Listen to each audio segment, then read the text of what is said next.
नमस्कार। देश के सबसे बड़े न्यूज नेटवर्क टीवी 9 पर आप देख रहे हैं देश का सबसे बड़ा न्यूज बुलेटिन न्यूज टॉप 9। आपके साथ मैं हूं पूर्णिमा मिश्रा। इस बुलेटिन में हम आपको दिखाते हैं देश दुनिया की बड़ी खबरें। टॉप 9 में सबसे पहले बात चालबाज चीन की। अमेरिकी बम वर्षक विमानों ने चीन को कैसे चेताया। यूएस एयरफोर्स से डरे ड्रैगन ने सीमा पर अपने लड़ाकू विमान तैनात कर दिए। आरसीईपी में शामिल न होने पर भारत का बड़ा बयान। चीन से तनाव के बीच भारतीय नेवी के लिए कहां से आई बड़ी खुशखबरी। भारत के खिलाफ चीन की साजिश से जुड़ी खबरें आप देखिए टॉप 9 चीन की चाल में। ताइवान को लेकर अमेरिका और चीन में लगातार तनाव बढ़ रहा है। चीन की चालबाजी पर नजर रखने के लिए अमेरिका ने ईस्ट चाइना सी में 2 सुपरसोनिक बॉम्बर तैनात किए हैं, जिनके जरिए ड्रैगन की गतिविधि पर पल पल की नजर रखी जा रही है। ईस्ट चाइना सी में तैनात यूएस एयरफोर्स के बॉम्बर B-1BS MAZERO-01 और MAZERO-02 के विवादित हवाई सीमा में घुसने के बाद ड्रैगन ने सीमा की सुरक्षा के लिए 2 लड़ाकू विमानों को तैनात कर दिया है। ईंधन भरने के दौरान अमेरिकी लड़ाकू विमान चीन की सीमा में घुसे थे।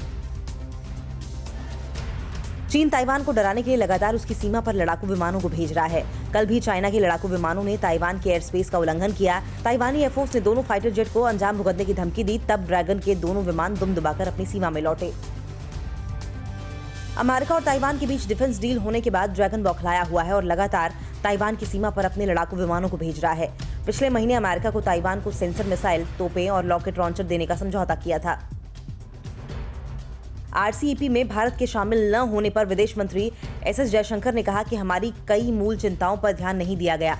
ऐसी स्थिति में हम ऐसे व्यापार समझौते में कैसे शामिल हो सकते हैं जिसमें मूल मुद्दों को नहीं सुना जा रहा है। इस समझौते से चीनी सामानों की भरमार होती, जिससे घरेलू उद्योग को नुकसान होता। पूर्वी लद्दाख में चीन के साथ तनाव और पाकिस्तान की नापाक हरकतों के बीच भारतीय नेवी को नवा P-8I सर्विलांस विमान मिल गया है।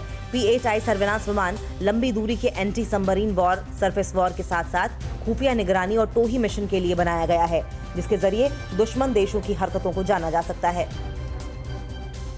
चालबाज चीन की हरकतों पर नजर रखने के लिए भारतीय सेना ने फॉरवर्ड एरिया में तैनात जाबाजों के लिए मॉड्यूलर शेल्टर बनाए हैं। इन शेल्टरों में बिजली, पानी, हीटिंग की व्यवस्था की गई है, जिससे कि जवानों को हाड़ कपा देने वाली ठंड में भी दुश्मन से मुकाबले में कोई परेशानी न हो। मालाबार युद्धाभ्यास में शामिल होने से बौखलाए चीन ने ऑस्ट्रेलिया को अंजाम भुगतने की धमकी दी है। चीन ने कहा कि अगर ऑस्ट्रेलिया मुझे दुश्मन बनाता है तो मैं दुश्मन बनूंगा। ड्रैगन ने ऑस्ट्रेलिया पर लीक हुए दस्तावेज को द्विपक्षीय संबंधों के लिए खतरनाक बताया है। इससे दोनों देशों के बीच तनाव बढ़ सकता है। ताइवानी एयरफोर्स ने अपने लापता हुए एक F-16 लड़ाकू विमान का पता लगाने के लिए सभी F-16 विमानों की प्रशिक्षण उड़ान को रद्द कर दिया है।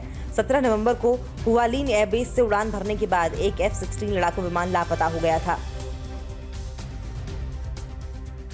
यूएई ने पाकिस्तान के नागरिकों पर क्यों लगाया बैन। कंगाल पाकिस्तान ने पैसे ऐंठने के लिए चाइना कॉरिडोर इकोनॉमिक कॉरिडोर को मंजूरी दे दी। पाकिस्तान के मजदूरों ने चाइना के खिलाफ क्यों प्रदर्शन किया। भारत के खिलाफ पाकिस्तान की साजिश से जुड़ी खबरें देखिए टॉप 9 पाकिस्तान की साजिश में। सऊदी अरब के बाद संयुक्त अरब अमीरात ने भी पाकिस्तान को बड़ा झटका दिया है। यूएई ने पाकिस्तानियों के देश में घुसने पर रोक लगा दी है। साथ ही अमीरात एयरलाइंस ने पाकिस्तान से अपनी सभी उड़ानें रद्द कर दी हैं। इजराइल और यूएई के रिश्ते पर इमरान खान की टिप्पणी से नाराज है संयुक्त अरब अमीरात। ट्विटर ने लद्दाख का विवादित नक्शा दिखाने पर संसदीय समिति से माफी मांगी है। साथ ही महीने के अंत तक अपनी गलती को सुधारने का वादा किया। ट्विटर ने लद्दाख को नक्शे में चीन का हिस्सा बताया था, जिसके बाद संसदीय समिति ने ट्विटर को समन जारी कर जवाब तलब किया था। पूर्वी लद्दाख में चीन के साथ तनाव के बीच भारत, जापान, अमेरिका और ऑस्ट्रेलिया की नौसेनाओं ने मालाबार युद्धाभ्यास में पनडुब्बी वॉरफेयर के साथ रियल फायरिंग का अभ्यास किया। युद्धाभ्यास में भारतीय नौसेना का विमान वाहक पोत विक्रमादित्य, अमेरिकी एयरक्राफ्ट कैरियर निमित्ज, जापान और ऑस्ट्रेलिया के विमान वाहक पोत भी शामिल हैं। कंगली से जूझ रहे पाकिस्तान ने चीन से पैसे ऐंठने के लिए चीन पाकिस्तान इकोनॉमिक कॉरिडोर को मंजूरी दे दी है। $60 अरब की लागत से बने CPEC प्रोजेक्ट को इमरान खान की पार्टी PTI ने विपक्ष के विरोध के बीच नियमों को ताक पर रखकर पास करा दिया है। पाकिस्तान के विपक्षी दल इसका विरोध कर रहे हैं। जम्मू कश्मीर के पुलवामा में बड़ा आतंकी हमला हुआ है, जिसमें 12 लोग घायल हुए हैं, जिनमें कुछ की हालत गंभीर बनी हुई है। आतंकियों ने पुलवामा के काकापोरा इलाके में सुरक्षा बलों को निशाना बनाकर ग्रेनेड फेंका, लेकिन ग्रेनेड का निशाना चूक गया और सड़क पर ही फट गया, जिसमें 12 लोग घायल हो गए। आतंकियों की घुसपैठ कराने के लिए पाकिस्तानी आर्मी ने पुंछ के शाहपुर केनी सेक्टर में रिहायशी इलाकों को निशाना बनाकर फायरिंग की। सीमा पर मौजूद 300 आतंकियों को घुसपैठ कराने के लिए कई दिनों से सीज फायर का उल्लंघन कर रहा है पाकिस्तान। भारतीय सेना भी फायरिंग का मुंहतोड़ जवाब दे रही है। पाकिस्तान चाइना इकोनॉमिक कॉरिडोर को लेकर इमरान सरकार के खिलाफ लोग सड़क पर उतर आए हैं। कराची और सिंध में हजारों मजदूरों ने चीनी मजदूरों से कम मजदूरी मिलने के खिलाफ प्रदर्शन किया और इमरान सरकार पर दलाली खाने का आरोप लगाया। पाकिस्तानी मजदूरों की मांग है कि सीपीईसी प्रोजेक्ट में लगे मजदूरों को चीनी मजदूरों के बराबर ही मजदूरी मिले। पाकिस्तान घुसपैठ कराने के लिए आतंकियों को जीपीएस ट्रैकिंग और मैप रीडिंग की ट्रेनिंग दे रहा है। खैबर पख्तूनख्वा की ट्रेनिंग कैंप में अल बद्र के आतंकियों को AK सीरीज गन, पीका, LMG, रॉकेट लॉन्चर, UBGL और हैंड ग्रेनेड चलाने की ट्रेनिंग दी गई और उन्हें POK में भारतीय सीमा के नजदीक घुसपैठ के लिए रखा गया है। पाकिस्तान के प्रधानमंत्री इमरान खान आज अफगानिस्तान के दौरे पर जा रहे हैं। 2018 में प्रधानमंत्री बनने के बाद इमरान खान का ये पहला अफगानिस्तान दौरा है। इमरान खान का दौरा उस समय हो रहा है जब तालिबान और अफगान सरकार के बीच चल रही शांति वार्ता की रफ्तार धीमी है। आर्मेनिया ने अब अजरबैजान पर क्या आरोप लगाए? इजरायल ने सीरिया में क्यों एयर स्ट्राइक की? टर्की और ग्रीस में क्यों तनातनी बढ़ रही है? आपको दिखाते हैं टॉप 9 वर्ल्ड बैटलग्राउंड। सऊदी अरब ने हाउती विद्रोहियों के ड्रोन अटैक को नाकाम कर दिया। इससे पहले भी हाउती विद्रोहियों ने सऊदी अरब में ऑयल फील्ड को निशाना बनाकर ड्रोन अटैक किया था। सऊदी अरब इन बागियों के हमले के लिए ईरान को दोषी ठहराता रहा है। आर्मेनिया के विदेश मंत्री ने आरोप लगाया है कि अजरबैजान अब भी सीज फायर का उल्लंघन कर रहा है। आर्मेनिया का आरोप है कि नारगोनो काराबाग के कई इलाकों में अजरबैजान अब भी सैन्य अभियान चला रहा है। इजराइल ने सीरिया में आतंकी ठिकानों पर हुए हमले का वीडियो जारी किया है। इजराइल ने सीरियाई और ईरानी आतंकियों के 8 ठिकाने को IDF अटैक के जरिए तबाह कर दिया। इस हमले में 10 आतंकी मारे गए।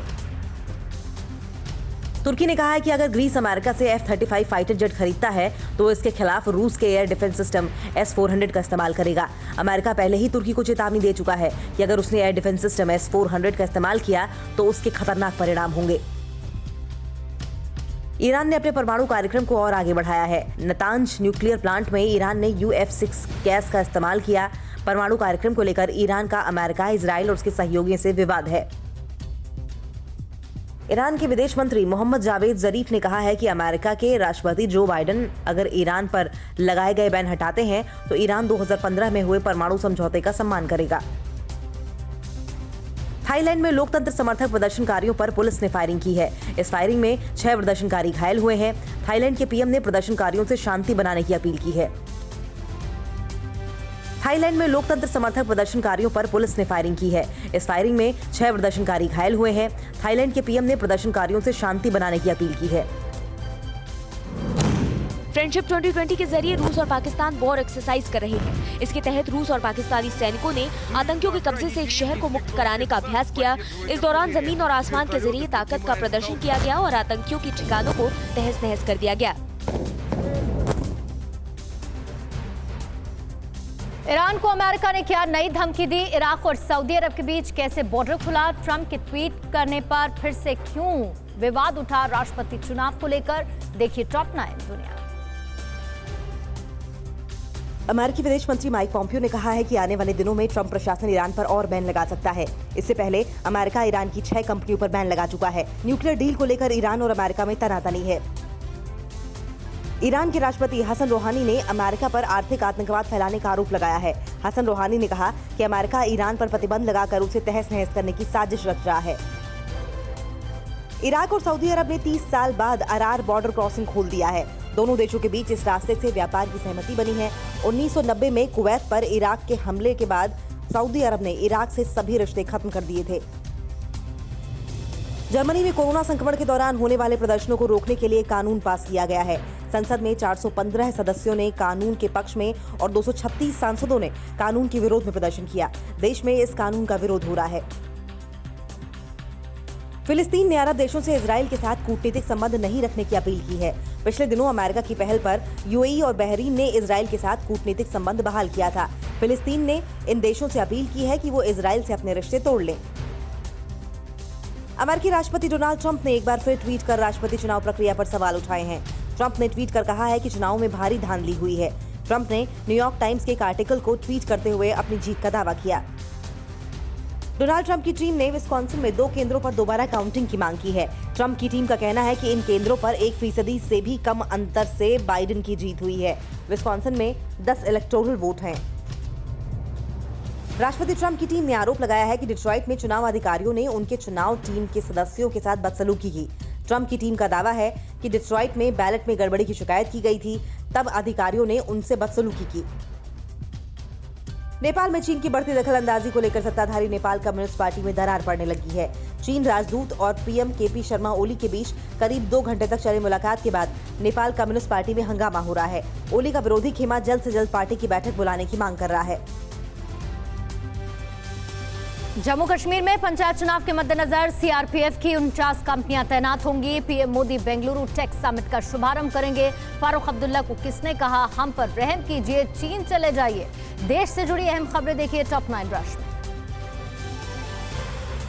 जम्मू कश्मीर पंचायत और डीडीसी चुनाव में आतंकी हमले की आशंका को देखते हुए गृह मंत्रालय ने सीआरपीएफ की 49 कंपनियां तैनात करने का फैसला किया है। गृह मंत्रालय ने पर्याप्त मात्रा में हथियार उपलब्ध कराने, विशेष दंगारोधी उपकरण और सर्दियों से बचाव के लिए कपड़े उपलब्ध कराने के निर्देश दिए हैं। पीएम मोदी आज 11 बजे वीडियो कॉन्फ्रेंसिंग के जरिए बेंगलुरु टेक समिट का उद्घाटन करेंगे। पीएम मोदी ने उद्घाटन से पहले ट्वीट में लिखा कि तकनीकी स्टार्टअप और इनोवेशन की दुनिया के सबसे अच्छे दिमाग वाले लोगों के साथ बातचीत के लिए उत्सुक हूँ। बेंगलुरु टेक समिट में ऑस्ट्रेलिया के पीएम स्कॉट मॉरिसन भी शामिल होंगे। पीओके पर पाकिस्तान का अवैध कब्जा हटाने के लिए राष्ट्रीय स्वयंसेवक संघ ने बड़ी मुहिम शुरू की है। राष्ट्रीय मुस्लिम मंच के मार्गदर्शक इंद्रेश कुमार ने 370 हटाने पर गुपकार गठबंधन के नेता फारूक अब्दुल्ला और महबूबा मुफ्ती पर निशाना साधते हुए कहा कि हम पर रहम कीजिए फारूक अब्दुल्ला और चीन चले जाइए। बेंगलुरु दंगा मामले में एनआईए ने पीएफआई की राजनीतिक विंग एसडीपीआई के ठिकानों समेत 43 जगहों पर छापेमारी की है। छापेमारी के दौरान आईए को भड़काऊ दस्तावेज, तलवार, चाकू, लोहे की रॉड बरामद हुए हैं। 11 अगस्त को बेंगलुरु के डीजी हल्ली और केजी हल्ली इलाके में हिंसा हुई थी। हिंसा मामले में अब तक 280 आरोपियों की गिरफ्तारी हो चुकी है। पश्चिम बंगाल में ममता बनर्जी को हराने के लिए बीजेपी कोई कसर नहीं छोड़ना चाहती है। रणनीति को धार देने के लिए केंद्रीय गृह मंत्री अमित शाह और बीजेपी अध्यक्ष जेपी नड्डा चुनाव खत्म होने तक हर महीने बंगाल का दौरा करेंगे। पश्चिम बंगाल की 294 सदस्य विधानसभा के लिए अगले साल अप्रैल मई में चुनाव होने हैं। यूपी में 50 बच्चों का यौन शोषण कर उनके वीडियो बेचने के आरोपी जूनियर इंजीनियर राम भवन को सीबीआई ने गिरफ्तार कर लिया है। गिरफ्तारी के बाद आरोपी जूनियर इंजीनियर को सरकार ने सस्पेंड कर दिया है। राम भवन पर 50 से ज्यादा बच्चों के यौन शोषण और उनका अश्लील वीडियो बनाकर सोशल मीडिया साइट में बेचने का आरोप है। कोरोना के बढ़ते प्रकोप के बीच एक अच्छी खबर आई है। कल से रोहतक पीजीआई में कोवैक्सीन के तीसरे और आखिरी चरण का ट्रायल शुरू होगा। 200 वॉलंटियर्स को कोवैक्सीन का टीका लगाकर उनका रिस्पांस देखा जाएगा। इन वॉलंटियर्स को 28 दिन पहले दूसरा डोज दिया गया था। दिल्ली में कोरोना ने फिर रफ्तार पकड़ ली। पिछले 24 घंटे में कोरोना के 7,500 से ज्यादा नए मरीज सामने आए। उनमें से 131 लोगों की मौत हुई है, जो अब तक एक दिन में मरने वालों की सबसे ज्यादा संख्या है। इनको मिलाकर राजधानी में कोरोना का आंकड़ा 5 लाख के पार पहुंच गया है, जिनमें अब तक 7,943 लोग दम तोड़ चुके हैं।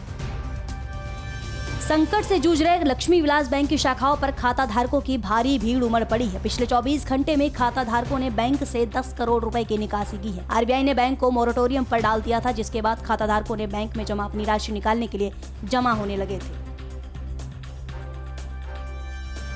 ईडी ने पंजाब के सीएम के बेटे को तलब क्यों किया? उत्तर प्रदेश में कहां सड़क पर सरेआम फायरिंग हुई? महाराष्ट्र में कहां से बरामद हुए लाखों के नकली नोट? देखिए टॉप 9 देश प्रदेश। उत्तराखंड में बद्रीनाथ धाम के कपाट आज से शीतकाल के लिए बंद कर दिए जाएंगे। आज दोपहर 3:30 बजे पूरे विधि विधान के साथ पूजा करने के बाद कपाट बंद कर दिए जाएंगे। भविष्य बद्रीधाम और द्वितीय केदार मध्यमेश्वर धाम के कपाट भी गुरुवार को ही शीतकालीन के लिए बंद होंगे। पंजाब के मुख्यमंत्री कैप्टन अमरिंदर सिंह के बेटे रणिंदर सिंह को ईडी ने आज पूछताछ के लिए समन भेजा है। रणिंदर सिंह को आज जालंधर ईडी ऑफिस में हाजिर होने के लिए कहा गया है। इससे पहले भी ईडी 2 बार उनको समन भेज चुकी है, लेकिन वो पेश नहीं हुए। उत्तर प्रदेश में गाजियाबाद के कविनगर में सरेआम फायरिंग का एक वीडियो वायरल हो रहा है। इस वीडियो में कार में सवार कुछ युवक बाइक सवार युवक पर फायरिंग करते नजर आ रहे हैं। पुलिस वीडियो की जांच कर रही है। मध्य प्रदेश के उज्जैन में सीसीटीवी में कैद मर्डर की एक वारदात से सनसनी है। उज्जैन के जयसिंहपुरा में शराब की दुकान में हुए झगड़े में एक शख्स की गला रेतकर हत्या कर दी गई। पुलिस आरोपी की तलाश कर रही है। मध्य प्रदेश में विवादित संत कंप्यूटर बाबा को इंदौर की एक अदालत ने जमानत दे दी है। कंप्यूटर बाबा पर एक आदमी के घर में जबरन घुसकर उससे गाली गलौज और फिर तलवार से हमला करने का आरोप है। इस आरोप में पुलिस ने कंप्यूटर बाबा को गिरफ्तार किया था। दिल्ली में बढ़ते कोरोना को देखते हुए चंडीगढ़ प्रशासन ने एक गाइडलाइन जारी की है। गाइडलाइन में कहा गया है कि चंडीगढ़ के निवासी दिल्ली और एनसीआर में जाने से बचें। चंडीगढ़ के लोगों को दिल्ली से लौटने पर कुछ दिन तक परिवार से दूर रहने की सलाह दी गई है। पंजाब में किसान आंदोलन के कारण रेल यातायात बुरी तरह प्रभावित हुआ है। पंजाब के किसान कृषि बिल के विरोध में 50 दिनों से रेलवे ट्रैक और प्लेटफॉर्म पर बैठे हैं, जिसकी वजह से अब तक 1986 पैसेंजर ट्रेनें और 3090 मालगाड़ियां रद्द हुई हैं। महाराष्ट्र के ठाणे में क्राइम ब्रांच ने छापा मारकर 11 लाख से अधिक मूल्य के नकली नोट जब्त किए। पुलिस ने नकली नोट के साथ 4 लोगों को गिरफ्तार किया। पुलिस इन चारों से पूछताछ कर रही है। पुलिस पता लगाने में जुटी है कि आखिर नकली नोटों को कहां सप्लाई किया जाता था। दिल्ली के बसंत कुंज इलाके में एक 4 मंजिला इमारत अचानक गिर गई। हादसे में 70 साल के बुजुर्ग की मौत हो गई, जबकि एक लड़का गंभीर रूप से घायल हो गया।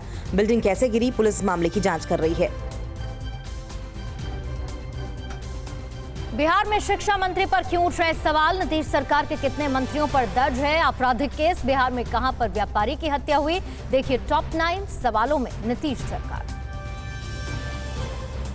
बिहार में जेडीयू कोटे से मंत्री बनाए गए डॉक्टर मेवालाल चौधरी शिक्षा मंत्रालय का कामकाज संभालेंगे। असिस्टेंट प्रोफेसर की नियुक्ति के मामले में मेवालाल चौधरी पर भ्रष्टाचार के आरोप लगे हैं। विपक्ष मेवालाल चौधरी के इस्तीफे की मांग कर रहा है।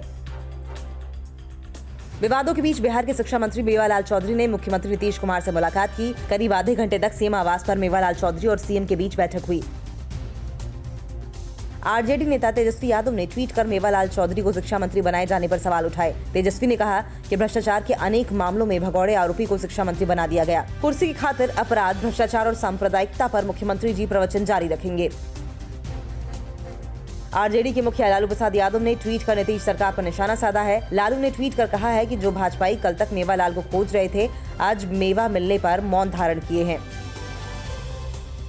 बिहार के गोपालगंज में अपराधियों ने 32 साल के कपड़ा व्यापारी संजीव कुमार गुप्ता की गला रेतकर हत्या कर दी। व्यापारी का शव ब्लॉक मुख्यालय के पास नाले में मिला। संजीव कुमार गुप्ता बैकुंठपुर के सिरसा के रहने वाले थे। गोपालगंज में लापता व्यापारी की हत्या पर बिहार की पूर्व सीएम राबड़ी देवी ने सीएम नीतीश कुमार पर ट्वीट कर निशाना साधा। राबड़ी ने ट्वीट कर कहा कि नीतीश कुमार, शर्म और आंखों में पानी बचा है तो सत्ता संरक्षित गुंडों को समझाओ, अब भी कह दीजिए कि जंगल राज है। बिहार में नीतीश कैबिनेट के 14 में से 8 मंत्रियों के खिलाफ आपराधिक केस दर्ज है। एसोसिएशन फॉर डेमोक्रेटिक रिफॉर्म्स ने ये जानकारी दी है। रिपोर्ट के मुताबिक 13 मंत्री करोड़पति हैं। सबसे अधिक 12.31 करोड़ रुपए की संपत्ति मेवालाल चौधरी के पास है। वैशाली में देसरी के रसलपुर हबीब गांव में युवती को जिंदा जलाने के आरोप में एसआईटी की टीम ने 2 आरोपियों को गिरफ्तार किया। 30 अक्टूबर को 20 साल की लड़की को 3 युवकों ने मिलकर जिंदा जला दिया था।